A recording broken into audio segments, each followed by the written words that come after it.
Hi, and welcome to PeopleInk video blog. Today, I'm Gail Watson. Today, I'm with Ann Rhoades, president of PeopleInk, and we're here to talk about managing a remote workforce. And so, Ann, this is a topic that you have some passion about. Tell us a little bit about what your experience is in managing a remote workforce. Well, 21 years ago, PeopleInk was started virtually. Everyone that was one of the partners actually lived all over the country. And so we've been doing it long before virtual was in. In addition, about a year later after we started 20 years ago, JetBlue Airlines started, and we were asked to come and be on the startup team. And we actually started customer service agent centers that were all at home. Our employees today, there are thousands of them. They have won numerous awards, and they deliver on the service promise of JetBlue Airways from their homes. That's very interesting. 20 years ago. So now, Ann, you talk to a lot of leaders all over the country and even the world. What are some of their most frequent questions and concerns that they are having about how to manage a virtual workforce? It's very interesting, actually. It hasn't changed over the 20 years. Of course, now more are being forced to do it than years ago, but the lack of direct supervision has concerned a lot of managers.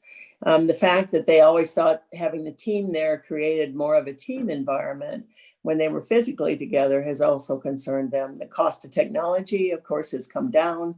It's much better today than it was 20 years ago, but it's still a concern. Training and coaching, how do we keep the same level or even have higher levels of training and coaching? How do we keep the same levels of productivity? How do we possibly manage teams that are all over instead of in one place? And at the end of the day, what is the effect on the customer? And now leaders, so many more leaders are having experience with this virtual workforce. What have you learned from leaders about their experience so far? And it's been almost a year that some of them have had to switch in the COVID environment. What's interesting is it's reinforced that operations and IT have to become partners in this and work together to be successful. The hardware availability and having the best hardware is critical. Also, replenishment of that hardware should they have issues with it. I say you have to create an employee-centric help desk, one that responds very quickly to any issues the employees who are working in a virtual or at-home environment need immediate assistance in many cases. Consistency of policies, consistency of operating. Some people have even put in place some work from home agreements. They also want to make sure that the physical requirements are conducive to working at home. In other words, this is not a substitute for babysitting. In some cases, they have you send a picture of the physical environment you're going to operate in. Call analytics are critical because you want to make sure that you keep that customer happy. You want to make sure that if they're in a call center, that they understand the length of time the call should take, all kinds of analytics around calls, regardless of what position you have. And management oversight. How often do I get to meet or talk to my manager? What is going to be the oversight? How are they going to know that I'm doing a good job when I'm at home? And of all of the experience you've had and leaders you've talked to, in your opinion, what are some of the critical success factors to really succeeding in this new world of a virtual workforce? Well, interestingly enough, we in HR always have these terms, but KPI is the newest term and something that is very valuable when you have offsite workforces. And that's the key performance indicators. What is due? When is it due? Who's going to help you complete that project?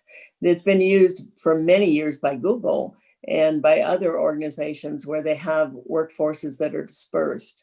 And it really helps people understand when they're doing the job, how well they're doing it.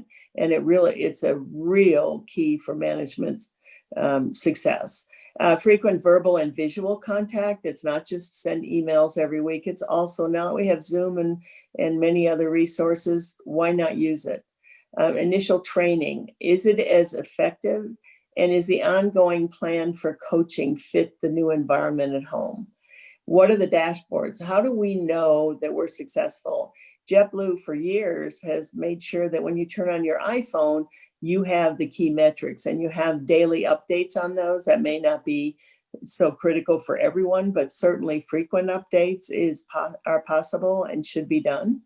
And also being flexible with this new hybrid model with the students, and I mean with the employees that want to stay home, with those that want to work part-time from home, those that want to maybe come back to the office full-time. We need to be flexible. We need to talk to our key employees and find out what has happened, what do they want to do going forward, and then accommodate as much as we can those desires. And as I hear you talk about that, it sounds like leaders are having to actually do some things differently in different ways. And they may not have had that experience. So what do you think successful leaders look like in this new environment now? Well, you know my prejudice. I literally want the leaders to be values driven. I want to make sure that we continue to hire people around our values. And by the way, if you haven't defined your values and those reciprocal behaviors for each value, now is the time to do it. Many of our younger people that are coming to work for us want to make sure they work for a company that literally has and mirrors their values. And I would tell you, the leaders need to drive and to live those values, whether they're working in virtually or whether they are all in one office space or a few office spaces. Values-driven leaders are critical to your success, and they behave in a way that mirrors those values, which the employees watch, whether they're watching it from afar at home or whether they are on site with you. We need to have values-driven leaders. They need to do away with any command and control environments that you have, because literally that is not acceptable anymore. And you need to understand that in this environment, even I've always said trust was critical, but trust is really critical when you are not together and you're in an environment where you have to trust your people. However, they need to know what is expected in that kind of environment. You don't walk by their office and ask for a product at the end of the day like you're used to doing. You need to be able to not only engender trust, but you need to make sure that you trust those people that you hire to do the job. And then you need to make sure that you absolutely inspect that, what you expect, with KPIs and all kinds of other, frankly, tools that you can use to make sure that you're successful. Great, thanks, Ann. Well, thank you so much, Ann, for your insights here. And thank you to everyone who's taken some time to join us with this video. And you can learn more about building a great culture and culture certification at our program, at our website, PeopleInk.com.